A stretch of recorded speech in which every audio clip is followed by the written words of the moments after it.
Hello. Last touch up on my octopus monster ET Blue God in octopus ET dog form. That is what it is.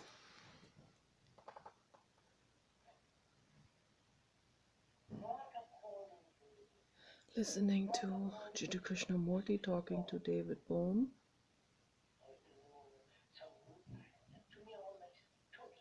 Talking about love.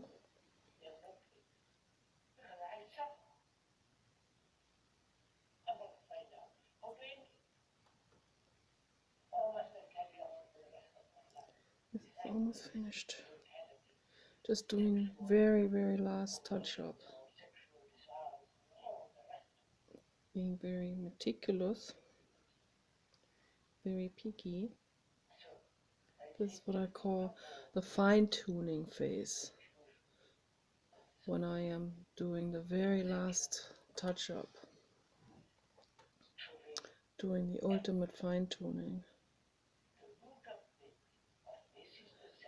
I have to breathe while I do it, because it requires full attention.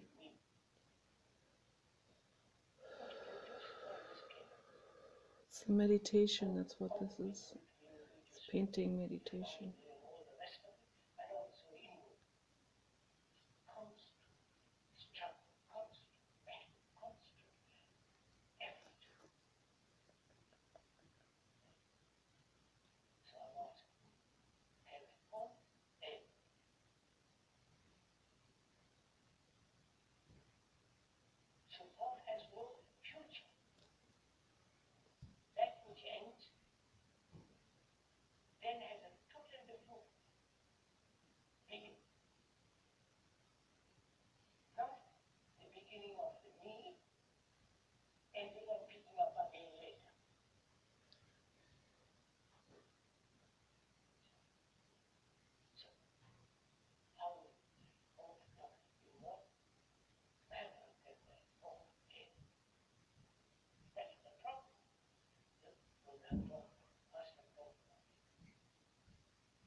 The self goes on after you abandon yourself to Jesus.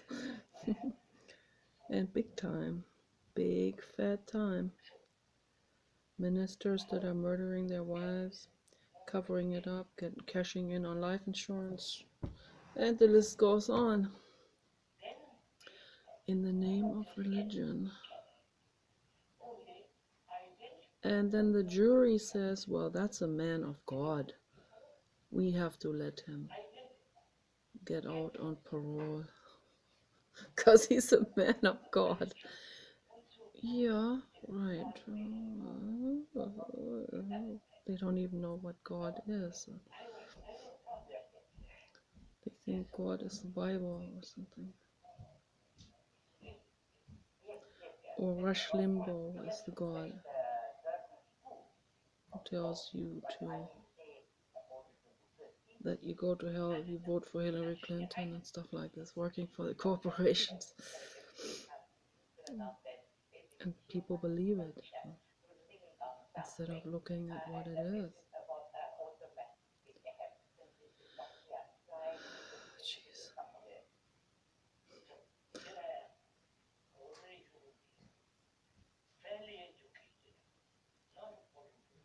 Yeah, I don't know.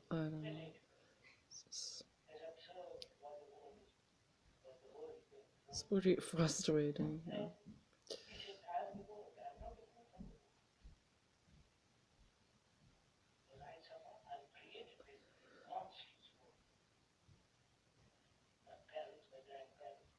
People are terrified. That's why they're terrified of Jesus and of hell.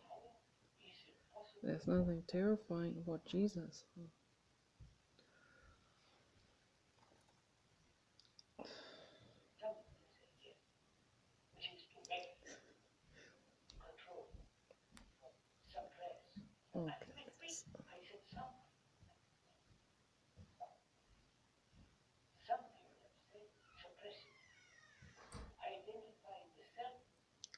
There's a lot of unempowerment going on in the world.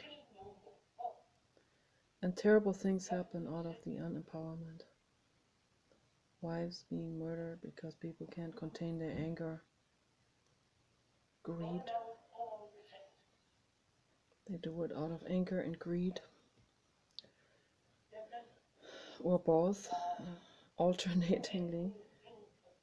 So, and then they call themselves religious, and they call themselves a man of God. And Muslims do it too.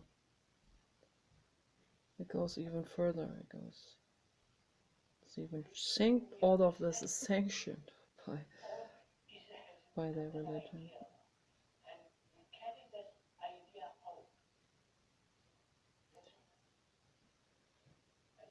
It's very difficult. Very difficult.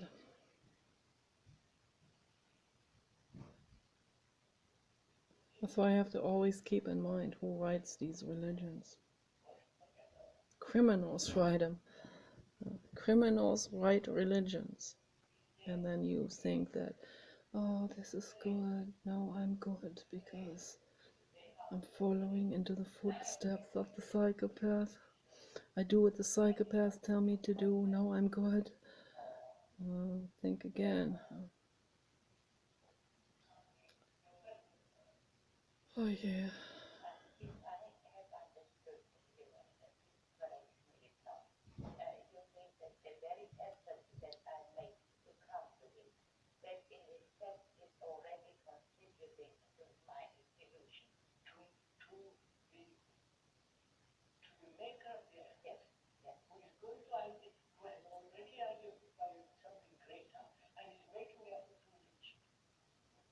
Every effort comes from the ego.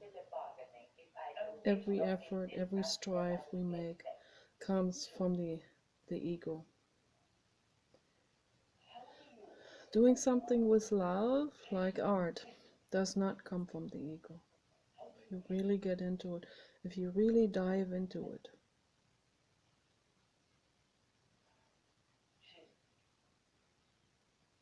Even the perfectionizing process of art is not coming from the ego. If I was to get mad and throw this down and say, oh, I can't do it, that would come from the ego, but I don't do that. I have infinite patience when it comes to this. So, I have always done a touch up mistake now for the last couple of days. Then I had to let it dry. Then I had to take it back up and do another touch up with another color, and it just kept going on and on and on until I got layers upon layers more on it that were initially not necessary. But I don't get mad because this is all a meditation and it's all a learning process, because I want to get this really, really, really straight, and that feels good. And it's a wonderful process to do this.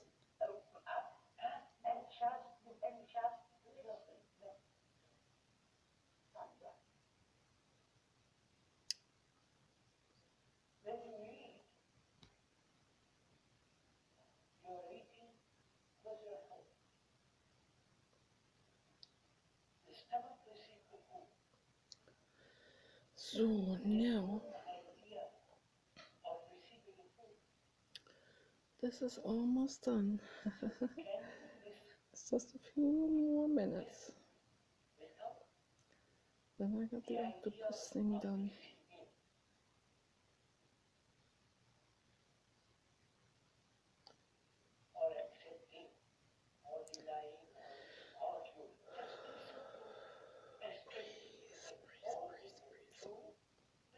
Very important to breathe.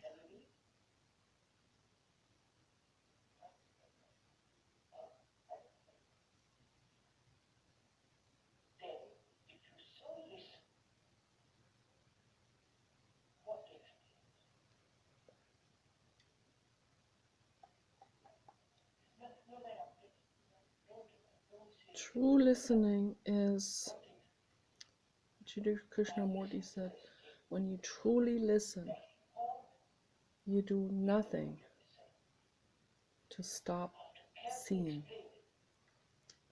Hearing is doing nothing to stop seeing. And that's what most people do. They stop the seeing. They hear, but then they don't really hear. They hear and they block off the seeing, the actual perception of it. So they don't really hear and they don't really see, because they don't want to, because the ego stops it. It's an unconscious denial process, denial creation. People also avoid people. They avoid certain people for that very reason too, because they don't want to see, they don't want to hear. They don't want to see or hear the truth, because the truth might be very, very, very, very burning, very, very much like garlic. And they don't want that to happen. They want to stay in that delusion.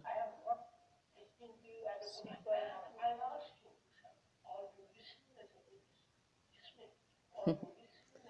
Okay. So that's it. I did it. I did it. I did it. I did it. I did it. Okay, so now so do a little bit, use this up a little bit. This here before it gets dried. See.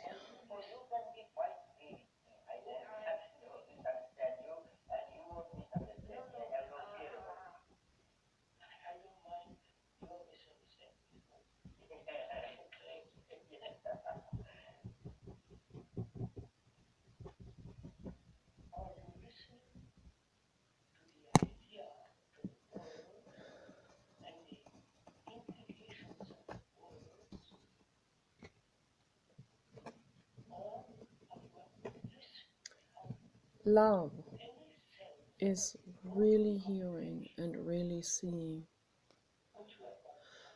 Love is when you're completely tuned in to that other being, to the energy of flow, which is also art. There's an intelligence in art.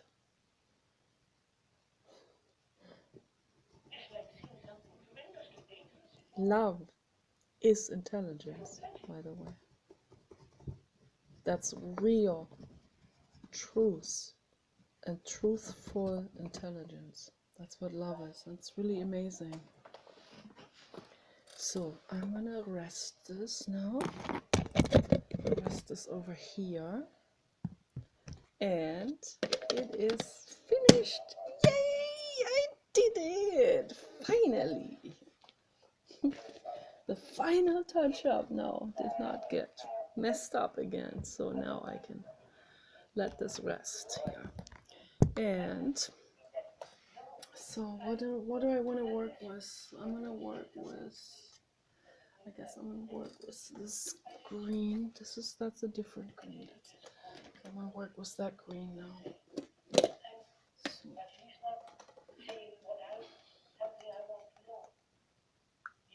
This is an awesome, awesome green. So, okay, I'm gonna put the camera in here. So, and I'm gonna be working on the green, on the Buddha.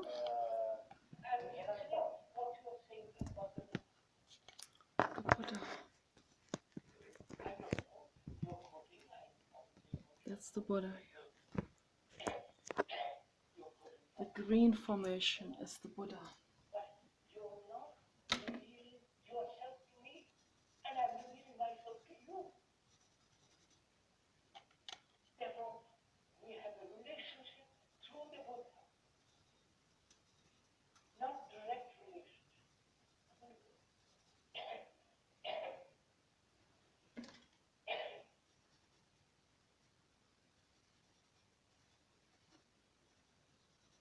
So the Buddha said, I don't want you to have a relationship through me. I want you to have a direct relationship with one another.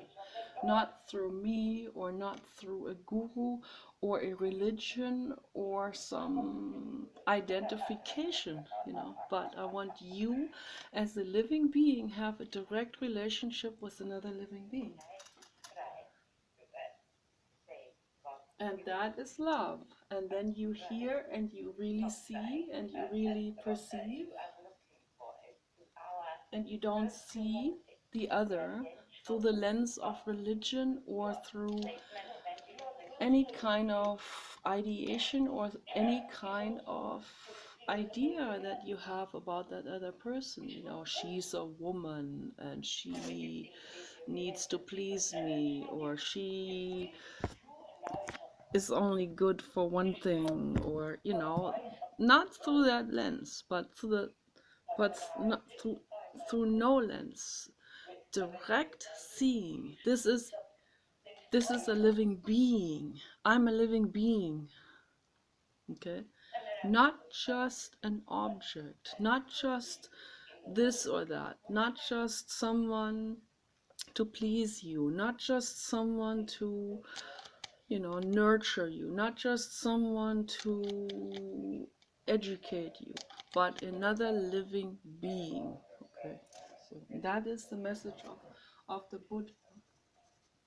And we need to listen to the Buddha, not with this idea of this is the Buddha and this is very special or something, but just listen to what he said and not put so much emphasis on the actual messenger, but listen to the message more than the messenger.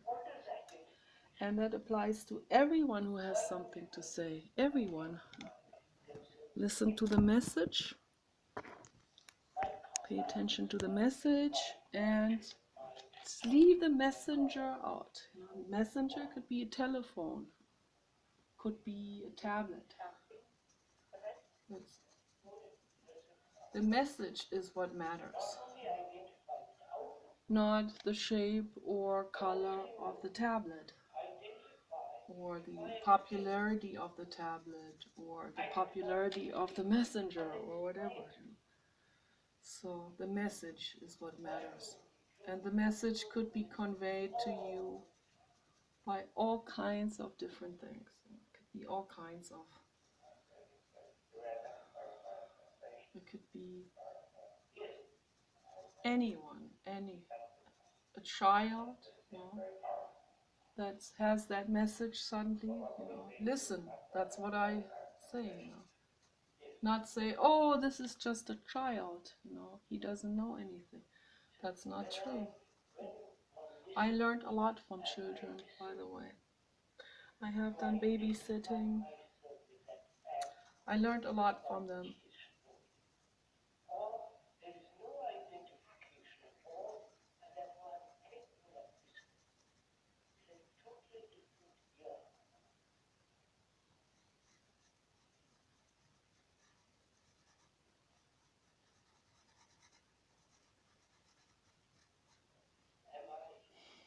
I learned a lot from animals. I learned the most from animals. I learned the most from dogs.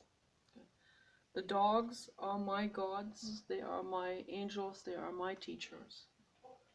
I learned the most from dogs because they are very wise.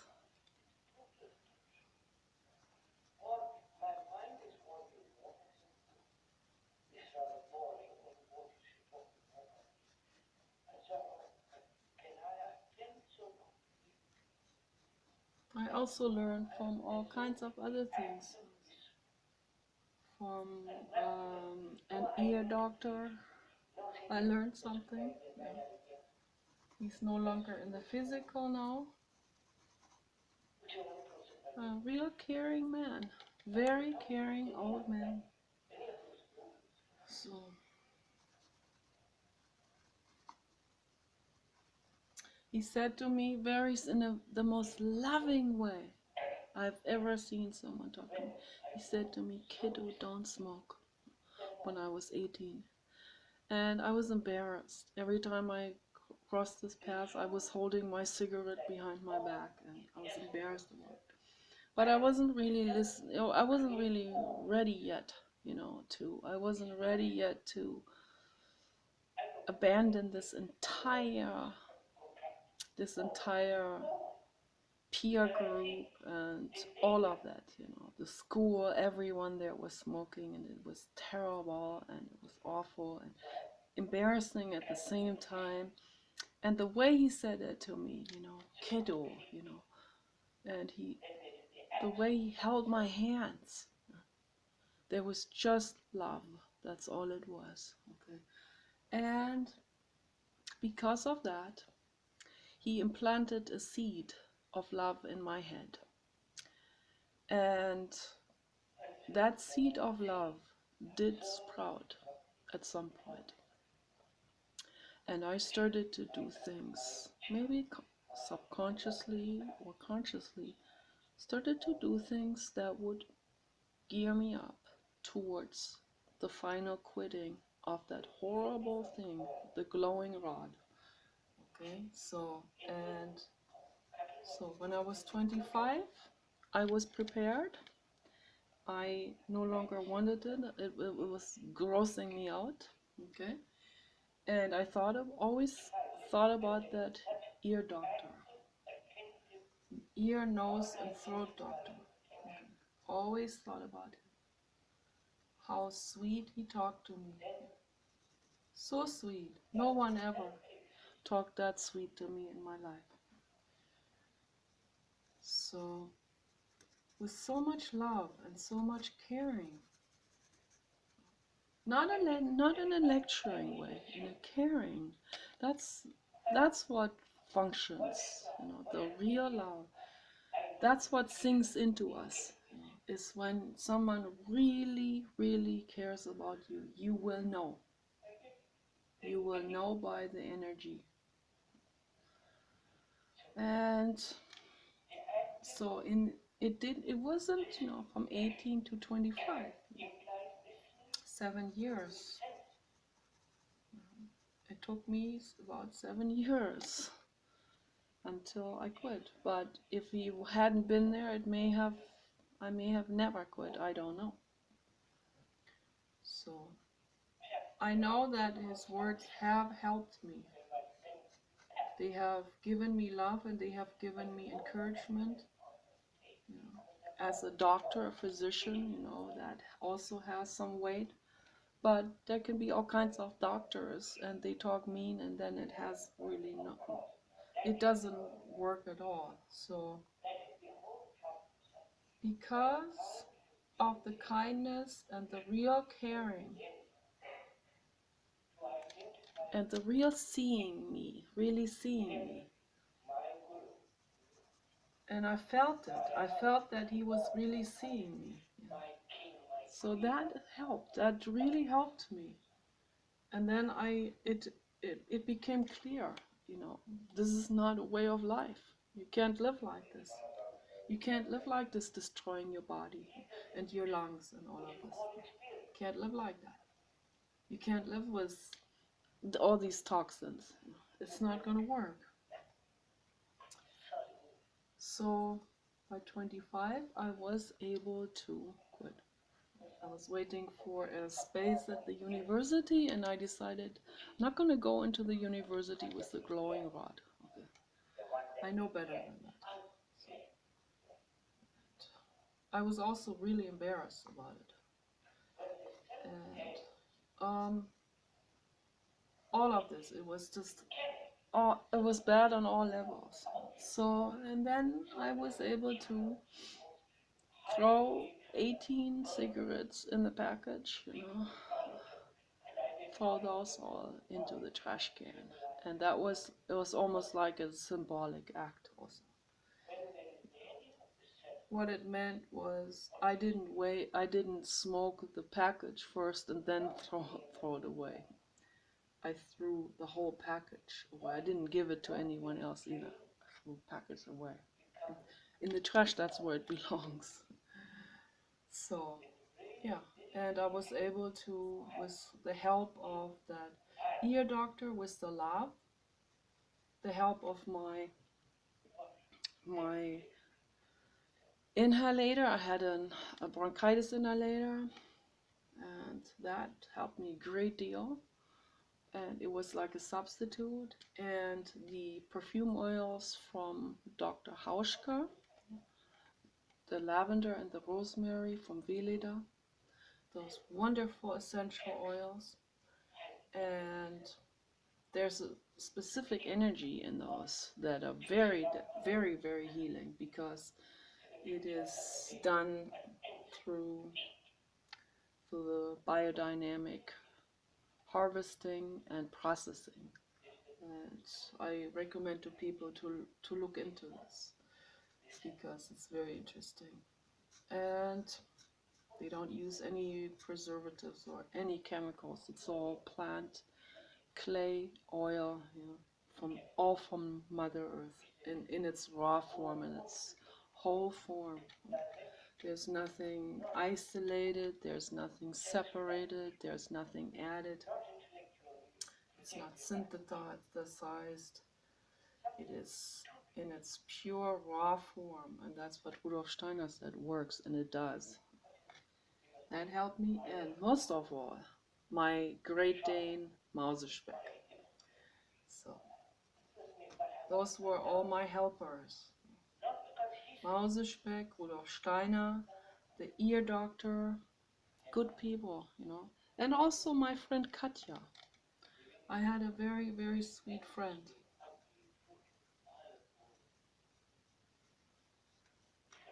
Friend Katja is a very, very sweet person.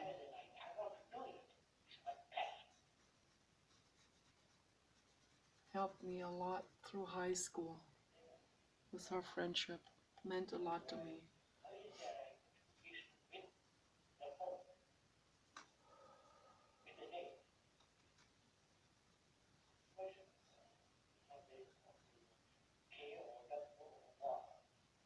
I hope she's doing well.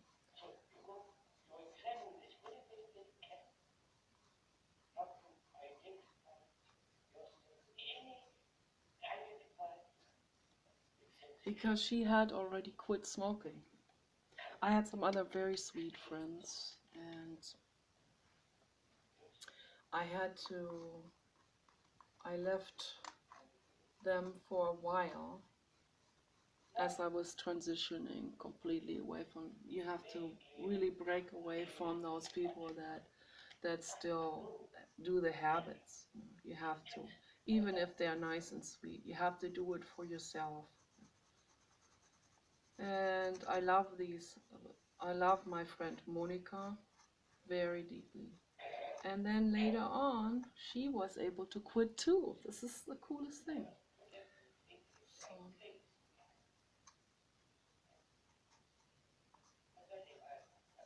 Katja had already quit, so that's why she was very, very good for me.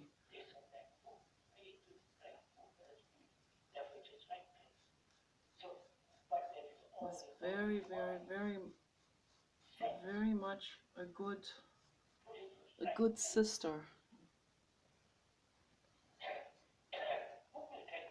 Soul sister.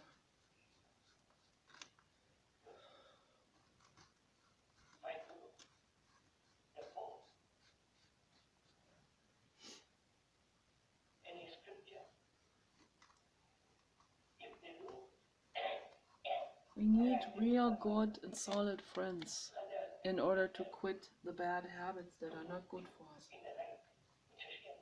And that includes also bad eating habits, which are even harder to quit, much harder, because much more is connected to it emotionally, to the food. Memories that are connected to it makes it very difficult. Cravings that are even tied into memories, the longer we have been doing this, the harder it is to abandon the bad eating habits.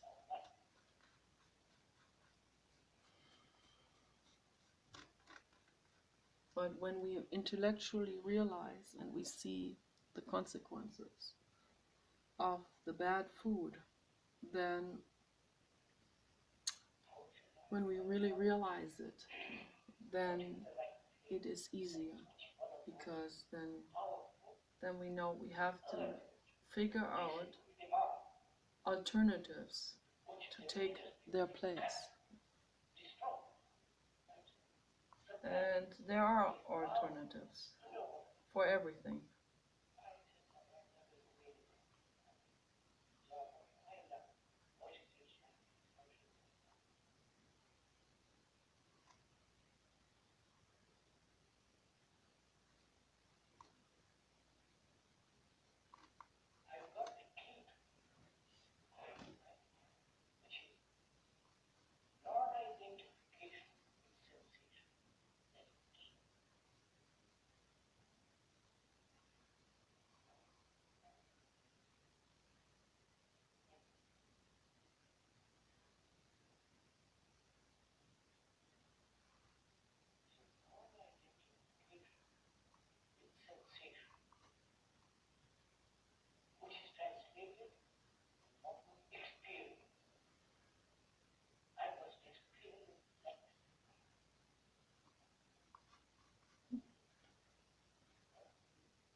We gotta quit the identification with food, sexual act outs, anger act outs, or dictatorship act outs, or whatever it is. Whatever people are using to make themselves feel more, to suppress the pain, or to feel more significant, or whatever people do to act that out.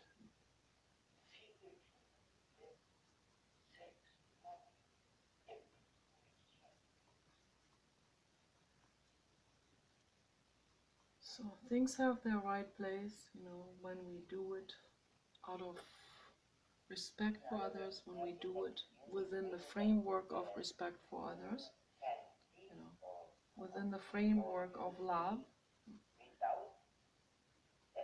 for ourselves, for others, do whatever we do without hurting someone else. That's the most important thing. And also without hurting ourselves, without tattooing ourselves, or whatever people do.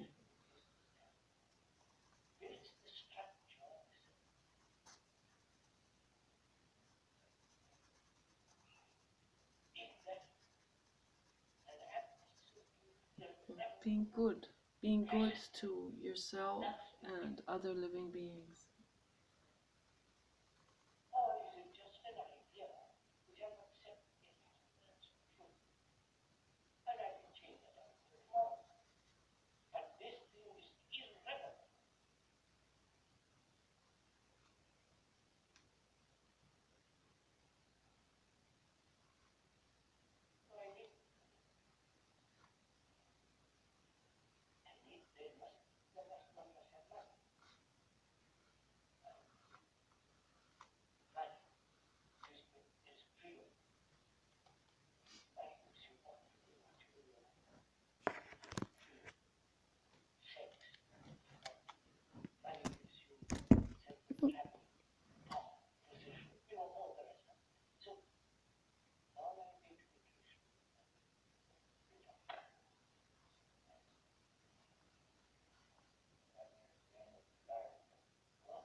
non-identification with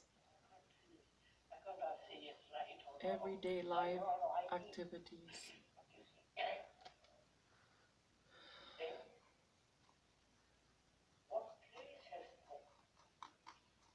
To leave the self, basically, out of it. I'm painting, it feels good, but it's not about myself. It's not about my ego. It's not about this is about the inner child. So that's not the ego.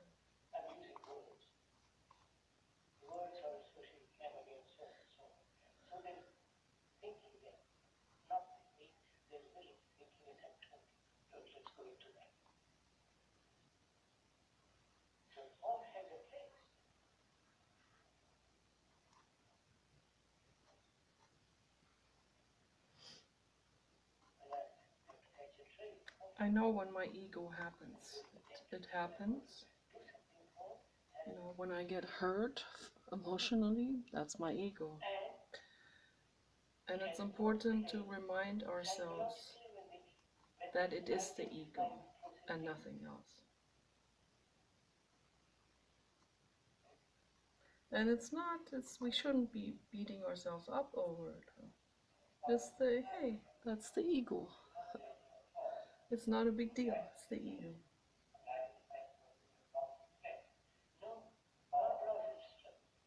And allow ourselves to feel what we feel and just acknowledge it and say, it's okay. You feel what you feel. This feeling comes from the ego and it is there. And it's okay, not to suppress it or anything. Not to resist it, as Adyashanti said, which is very important. He said, don't resist the resistance either. That's very, very good, because we fall from one thing into another. It's always happening with resistance. We're always in a state of resistance or strife. And that is not the state of flow.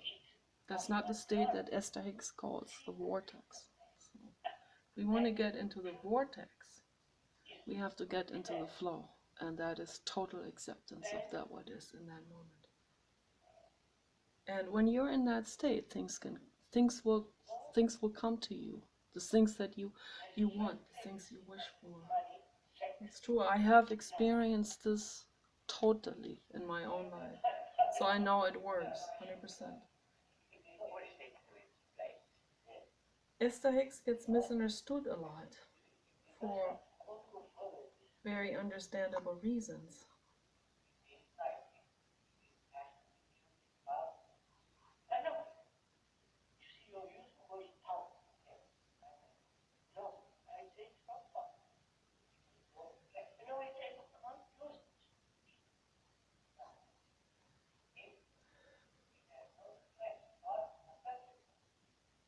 But I really do believe that Esther Hicks does channel, and that these voices are coming from the realm of vortex and of allowing from the other dimension. I really do believe that, because I've practiced this and I know it works. That doesn't mean we have to become corporate. Okay? The corporate agenda misunderstands that. They think, oh, this is a corporate message, works well for us. So, but it's not coming from the corporate message. It's not coming from that egoic greed.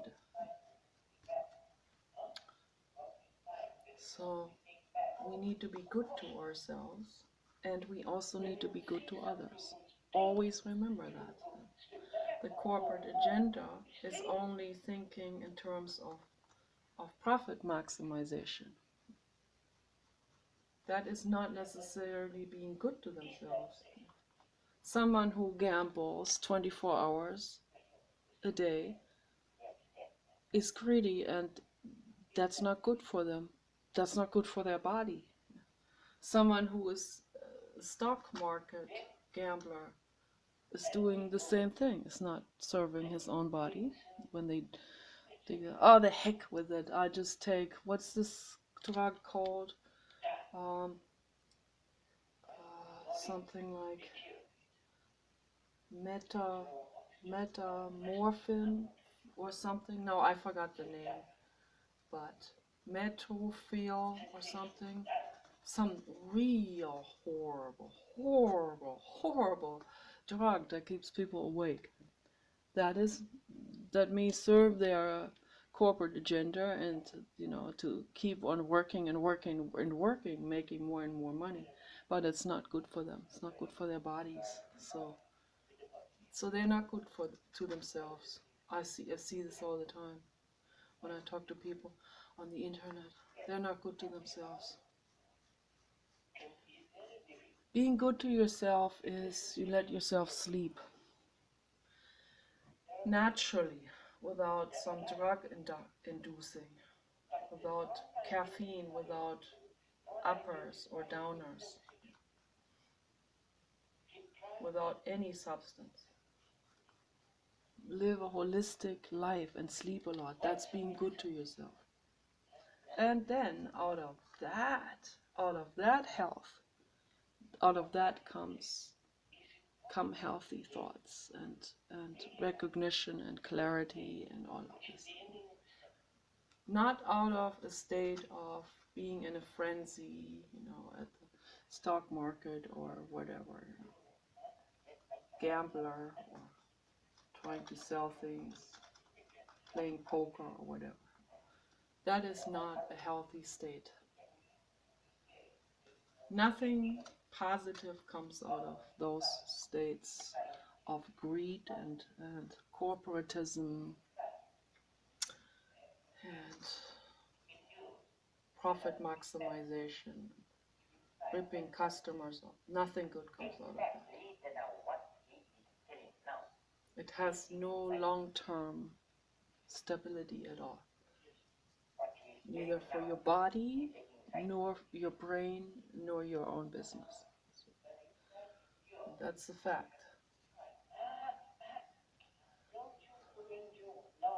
Good business in your life starts with your healthy body.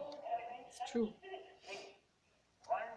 You cannot let yourself get exhausted to the point where you get strokes or something, or heart attacks. And people do this all the time. I heard a guy say once, I just want to pop a pill.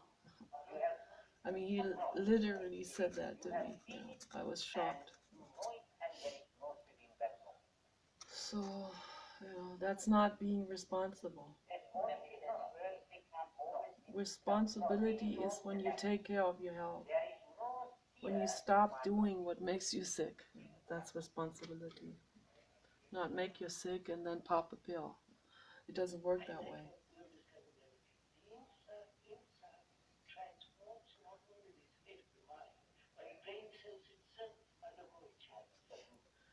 We have to listen to our own bodies talk to us.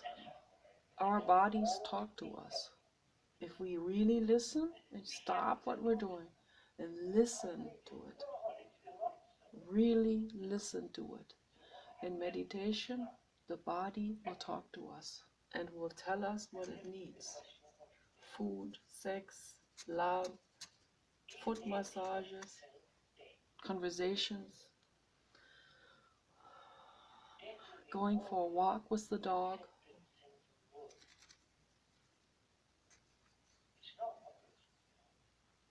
reading, doing things that are all good. Drinking mineral water or tea, herbal tea. Listen to the body. What does the body need? Sleep. I need sleep, the body says. And so you let the body sleep. Forget the self, you forget the images, you forget the corporatism for that moment, and you let the body sleep. It's very important. There are amazing people now on the internet that help us sleep. Like Caroline.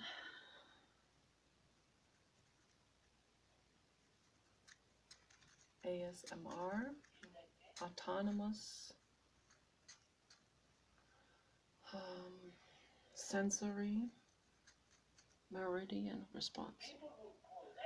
This is a term that was established by neuroscientists who discovered this reflex in the brain and body. It is a form of synesthesia, which is when two sensory perception areas in the brain cross each other, and when you can taste a color suddenly that you see, or when you hear music, when you taste something.